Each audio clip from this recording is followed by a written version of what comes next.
This episode is brought to you by Fox One. Watch all 104 matches of the FIFA World Cup live in 4K for just $19.99 a month with 3 days free. Build your own multi-view, choose up to 3 streams, and follow player spotlights. Stay on top of every moment with live stats, highlights, and instant replays. The FIFA World Cup, streaming live on Fox One. Offers are subject to change. See fox.com for complete terms and conditions. Need a laptop that's built to perform and designed to last all day? Select Windows 11 PCs starting at $499.99 are now at Best Buy. Learn more at bestbuy.com. Best Buy. Imagine that.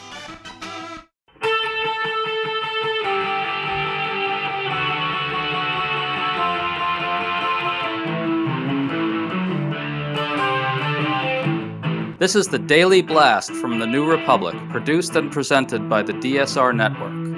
I'm your host, Greg Sargent.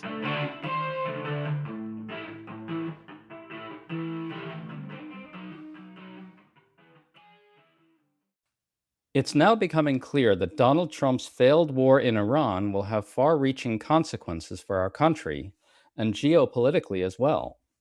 We're only just beginning to get our heads around how disastrous this war and this presidency could very well prove over time. It's a deeply consequential moment, and Trump is spending his nights tweeting crazed demands for adulation, insisting that his war was a world historical triumph, and seething about the prospects for finishing his ballroom. This gap between what Trump is doing to this country and the world on one side and his megalomaniacal, trivial obsessions on the other is really jarring and unnerving to witness. Paul Krugman has been writing really well on his excellent Substack about both sides of this divide, so we're talking to him about how to make sense of it all. Paul, nice to have you back on. Good to be back on, although I wish the times were better. But anyway, yeah.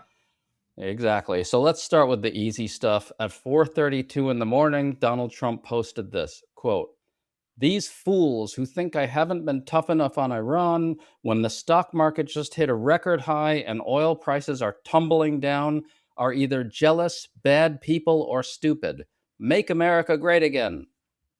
Paul, Trump is very angry that he's not getting more worshipful praise for the world historical triumph that was his ceasefire with Iran, which basically just put a stop to the disaster he created. So we might as well start here. What did you think of the quote-unquote deal? Obviously, it's horrible. Iran won. It's Iran is in a much stronger position and the U.S. in a much weaker position than before the war started. And of course, the deal is vastly inferior to the Obama JCPOA that Trump ripped up in his first term. All of this at the cost of, enormous outlays of money, depletion of weapons stocks, killed a lot of people. And basically, we've just shown the whole world that we're maybe not quite a paper tiger, but a lot less of a power than we were supposed to be. So all of this is an enormous diminution of the United States.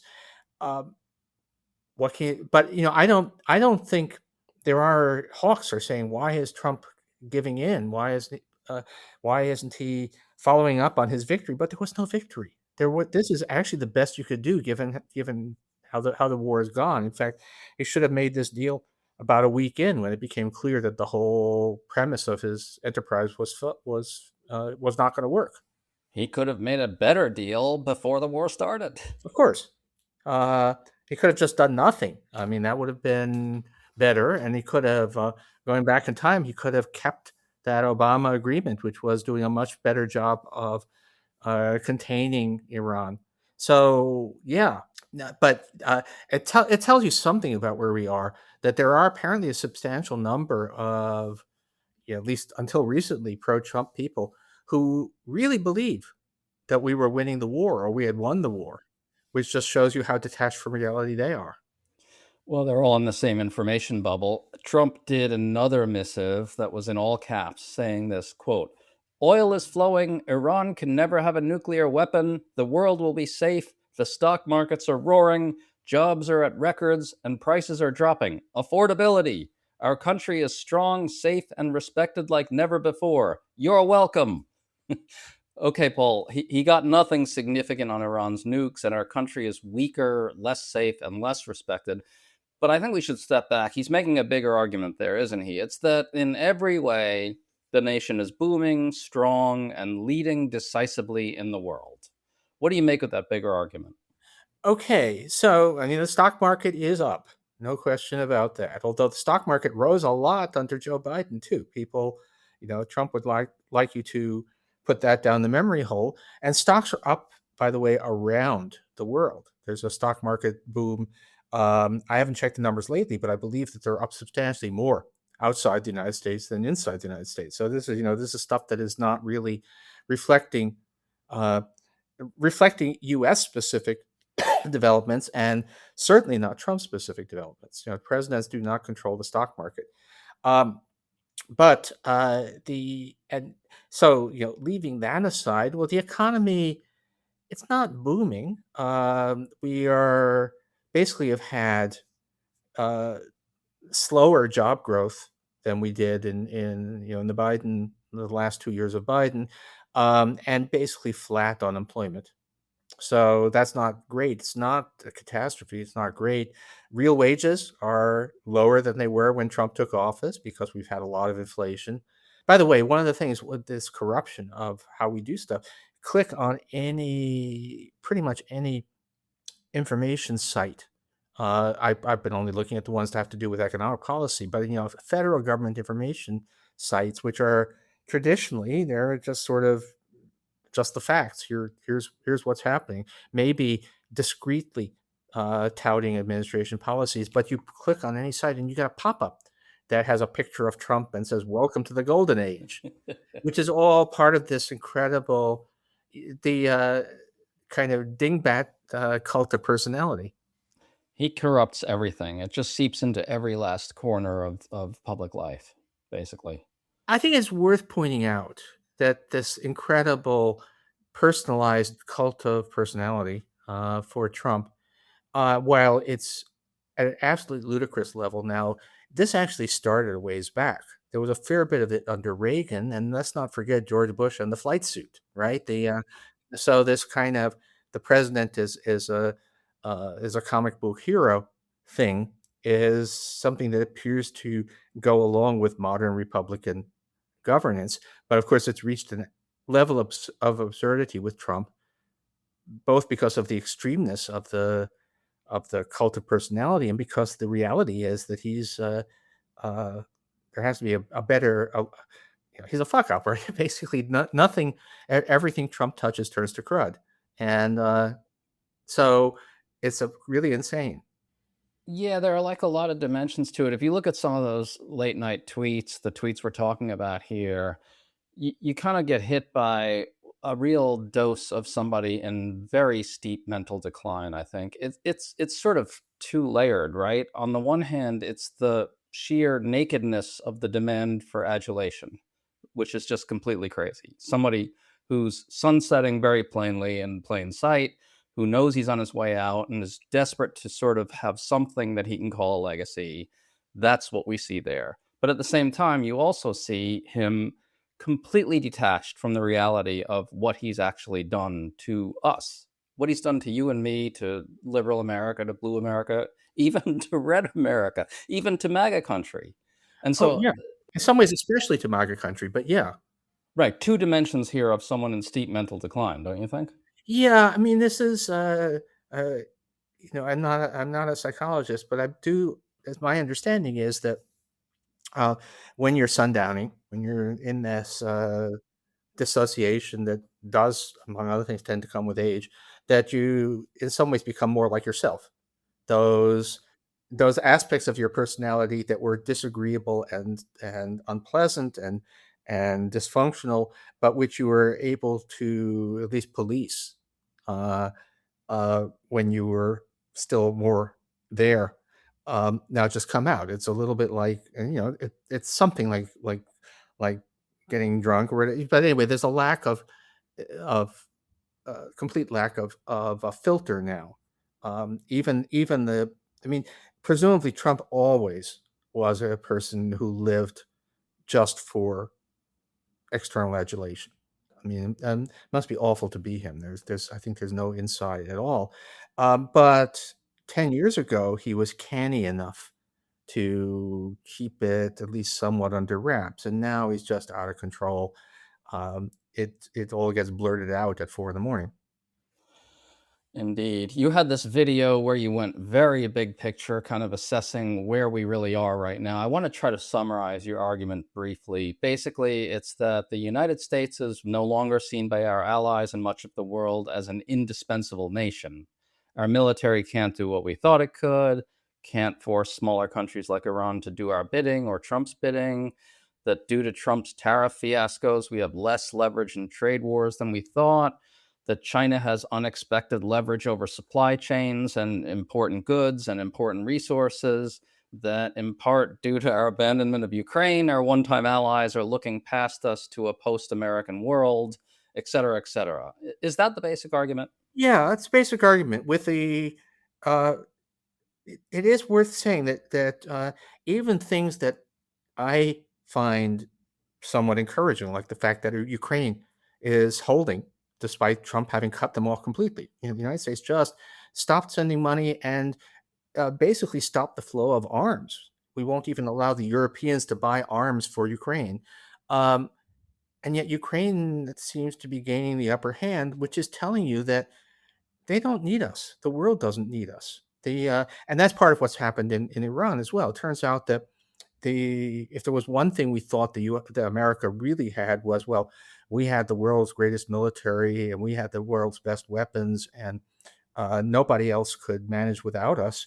And well, it turns out that we were completely flat-footed in the face of Iranian drones, and that Ukraine is holding its own without American weapons. And so who are we? We're becoming bystanders. We're becoming bystanders in world events. America is a rogue power. It does crazy things. It can't even impose its will on a third-rate military power like Iran, and we don't seem to actually be necessary for the defense of Europe. So, why we're a kind of a shadow of our former selves on the world stage. Is this inexorable decline, do you think? Can it be turned around?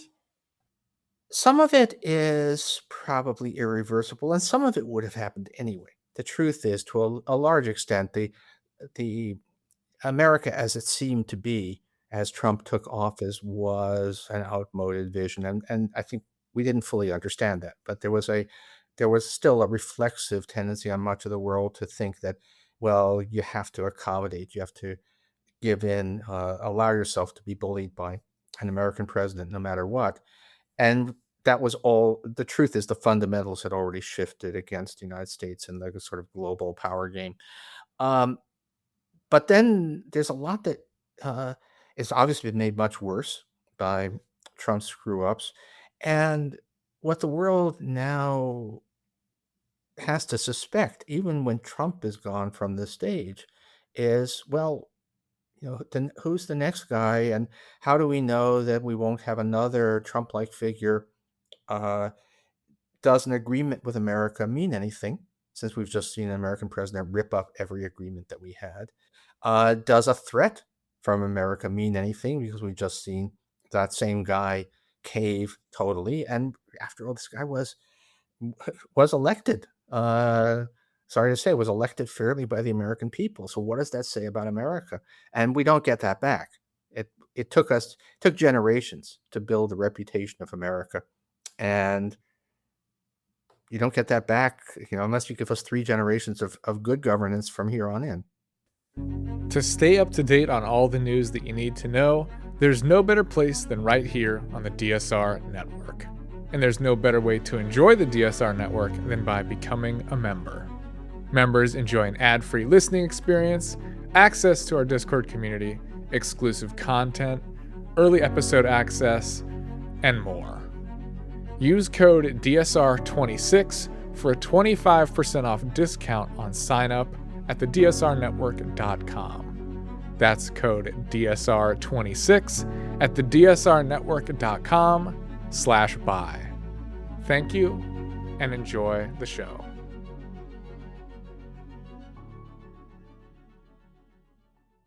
Adobe Firefly is the all-in-one creative studio with AI-powered image and video editing for today's creative process.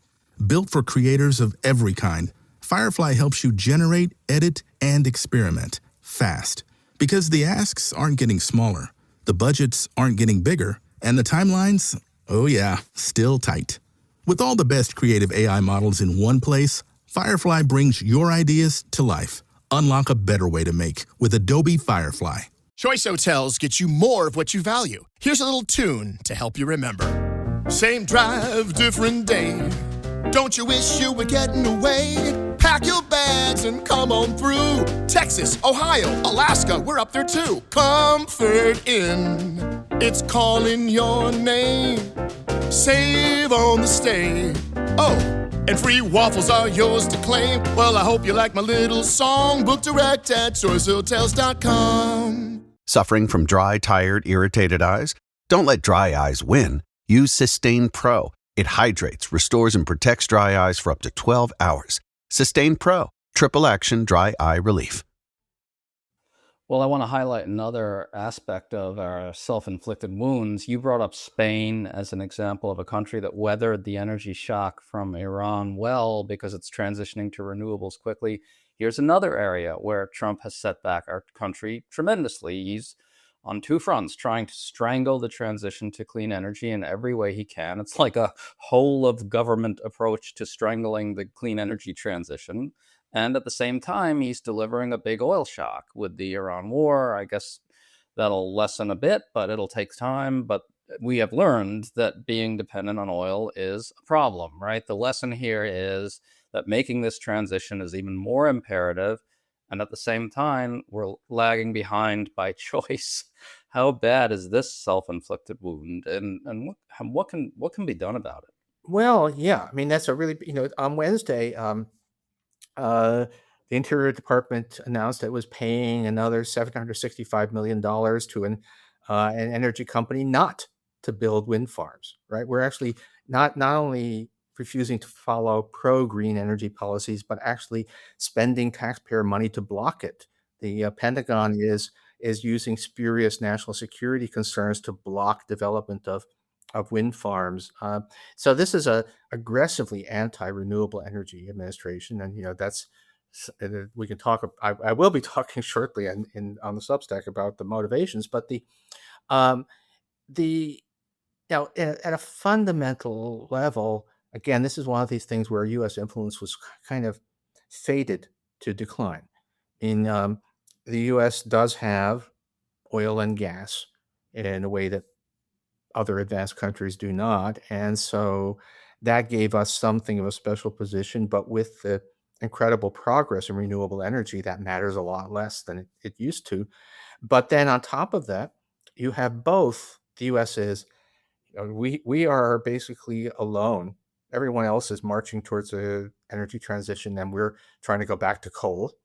And to the extent that countries might have wanted to, well, rely on us a bit, it's actually even more than oil. It's liquefied natural gas, and there was a possible future we seem to be heading for, in which, at least to a certain extent, the world would be relying on U.S. LNG as at least a transitional source of power on the way to the green revolution. But instead, if you were dependent on the United States for LNG, wouldn't you worry that Trump might get mad at you because you won't hand over Greenland or something like that and cut it off? And are you sure that America won't again be led by somebody like that? So the U.S. is on top of everything else, we're risky. We're not trustworthy. So nobody's going to rely on us for energy.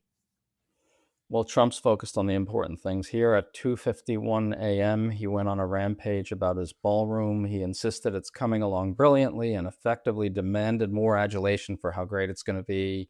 It's going to be outfitted with all this powerful military security, et cetera. Then he raged about the legal travails he's still facing over this, even though he tore down the White House, the East Wing, unilaterally and probably illegally. In another tweet, he celebrated the gilding of some statues. In a third, he posted a picture of himself on the cover of a magazine in India, as if we're supposed to marvel at that in some way. Look, Trump is the cover guy on a magazine in India. What's striking to me here, and you wrote about this, is just this kind of relentless desecration and degradation of everything. He's desecrating the ways in which our capital is supposed to embody small r republicanism. He's turning it into a crass imperial court, basically.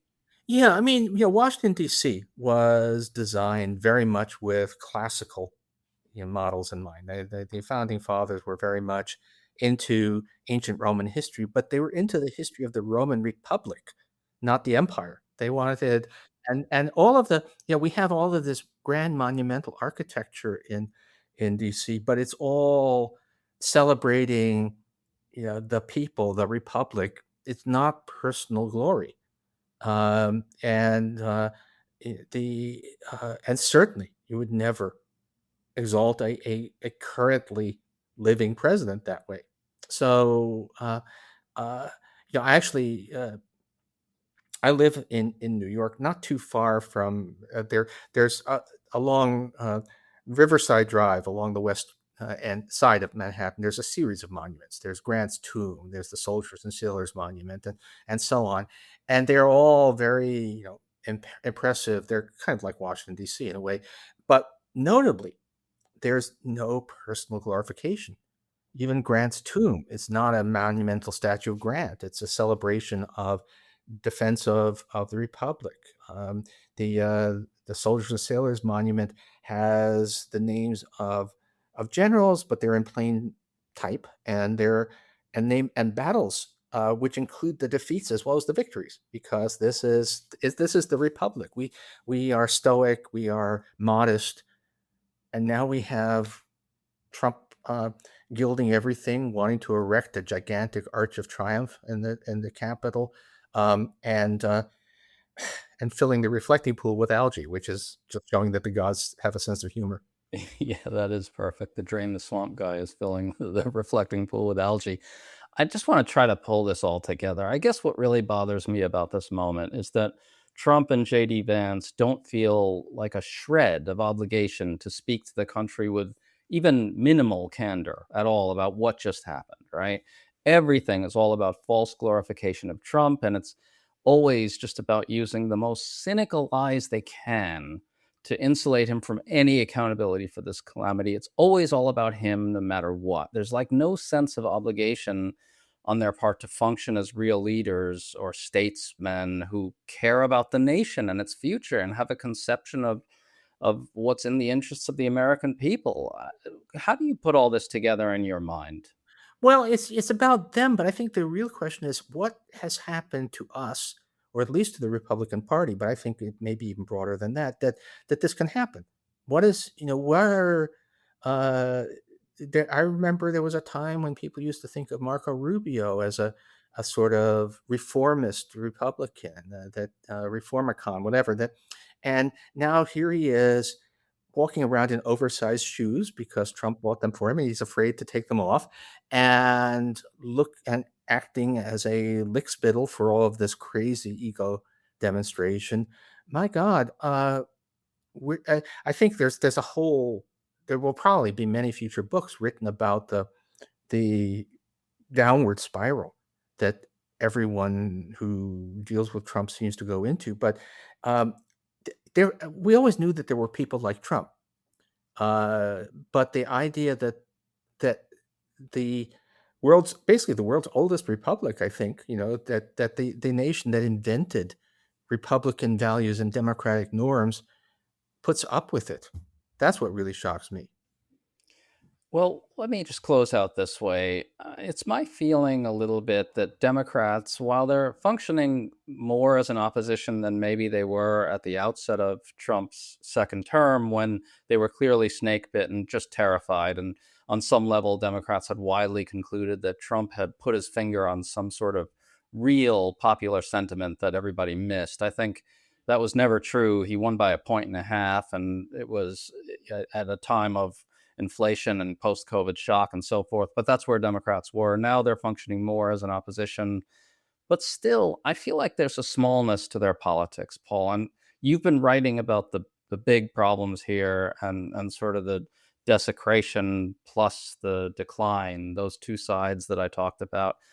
Should Democrats be making a bigger argument? What might something like that look like? Some kind of argument which essentially says, you know, let's be real about what this guy is doing to us. Like an argument that says, let's face reality about what this man and his movement have done to our country and really setting forth a new direction. Is there some way to do that for Democrats? I think that at some level, the I think that corruption is the theme, and corruption of various kinds. But I think that all ties together. And if we want to talk about kitchen table issues, you can make that part of it. It's the reason that you can't afford your electricity is because of the corruption. The reason that you can't afford health insurance is because of the corruption. And look, I mean, uh, one of the happiest things politically that's happened in the world was the overturn of the Orban regime in Hungary, which was very much something that MAGA people viewed as a role model. This is how you subvert a democracy, and it turns out that but with enough people mad enough, you can flood across all of the barriers they've created. And the central theme of the Magyar campaign was corruption. These guys are corrupt. There were there were zebras on the Orban family estate in the countryside, apparently, and the stuffed zebras became an image for the opposition because it was all about corruption.